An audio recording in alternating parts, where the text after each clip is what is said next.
Welcome to Cooking with a Mandalorian, and this is the way to making yourself crab cakes. Now before we begin, I'll show you what ingredients we're going to be working with today. Well, a crab cake has to have crab meat, so we have 1 pound of claw crab meat. You can use whatever kind of crab meat you choose. Lemon juice, 2 eggs, 1/2 cup of mayonnaise. We're going to be using a teaspoon of spicy brown mustard, 1/4 a cup of onion. A small onion usually equates to about 1/4 of a cup, and 1 whole pepper. I'm going with red and green just to give my crab cakes a little bit of color. Some Old Bay seasoning to spice it up a notch. And our filler. Now I use Townhouse Original Butter Crackers. A lot of people use breadcrumbs in their crab cakes. I like to use butter crackers.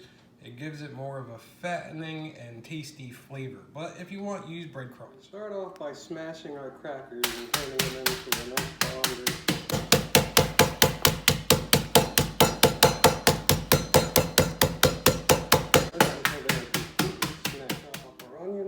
We need about 1/4 of a cup of the onion, but actually this small onion will equal 1/4 cup.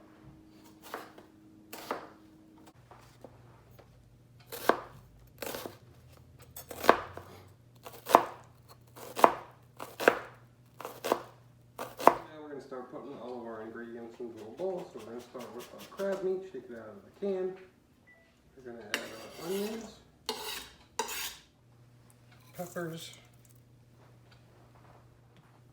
1/2 cup of mayonnaise, a heaping tablespoon of Old Bay. I'm going to break 2 eggs,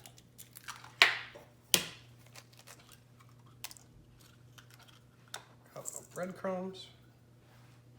I'm going to reserve the rest of the breadcrumbs because we might need it later depending on how loose our crab meat cakes are. If they're too loose, then you're going to add some more of the crackers and some lemon juice. Now we're going to mix it by hand.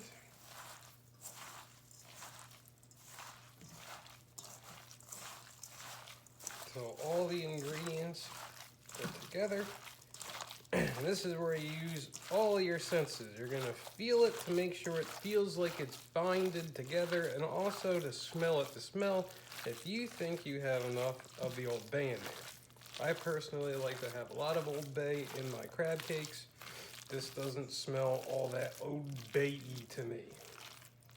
Since the mixture is still loose, we're going to add some more breadcrumbs to it. It's never quite known how much more you're going to need, so it's more like trial and error. I'm going to add some more breadcrumbs to it, give it a mix, have it to about where I want it. I'm going to add just a little bit more cracker crumbs to it.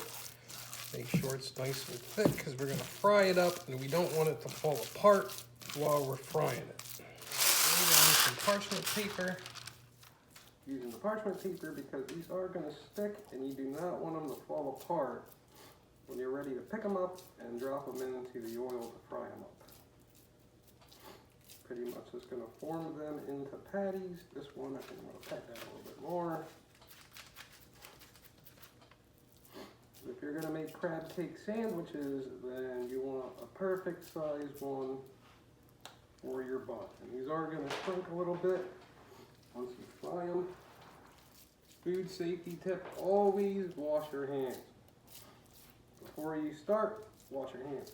Touch something, wash your hands. Always wash your hands. Remember, other people are going to be eating this and you do not want to get them sick because they're never going to want to eat your food again if you get them sick. Now that the oil is ready, we're going to pop it in.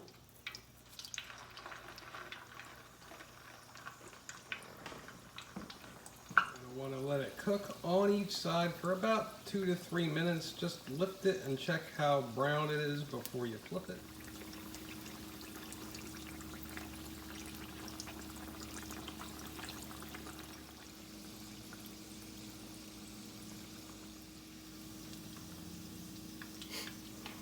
Put it onto a paper towel so the oils get absorbed so your crab cake isn't too greasy. I'm going to make some cocktail sauce to go with my crab cakes. So a spoonful of horseradish. I like my so I'm going to put all that in there, finish the whole thing. Then we're going to use some ketchup. Pour some ketchup in it. Cocktail sauce is one of the easiest and quickest things to make, especially if you like fish stuff and you have to dip it in it. Just turn it about. There you go. Hopefully that burns out the back of my eyes. Let me try it. Yeah. Yeah. Sand it, put it on the bottom. Put a little bit of a lettuce on there. We're going to add some cocktail sauce.